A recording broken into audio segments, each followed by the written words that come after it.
Hey everybody, it's Neil and I got this Aisslro pea pad tray. So let's check this out and I'll show you what it is and we'll give this thing a go.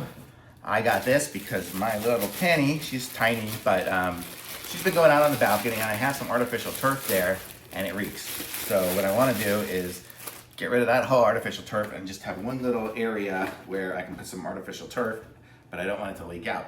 So I got this, so look at this. So this is gonna be a nice, good sized square. So I'm putting this down on the ground and then I'm gonna fill it with my artificial turf. So I'll cut a bunch of pieces of the artificial turf to this exact size.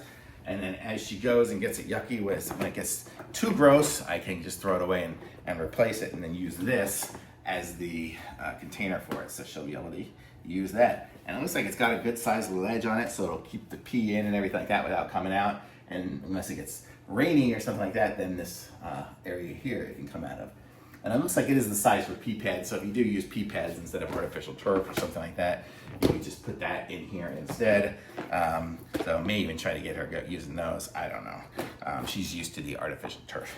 But it's cool, it's got the little nubs on the bottom and it's got some good weight to it, so it's not just gonna blow away or anything like that. So I like this is good. So we're gonna probably set this up tonight and see how she does. Thumbs up.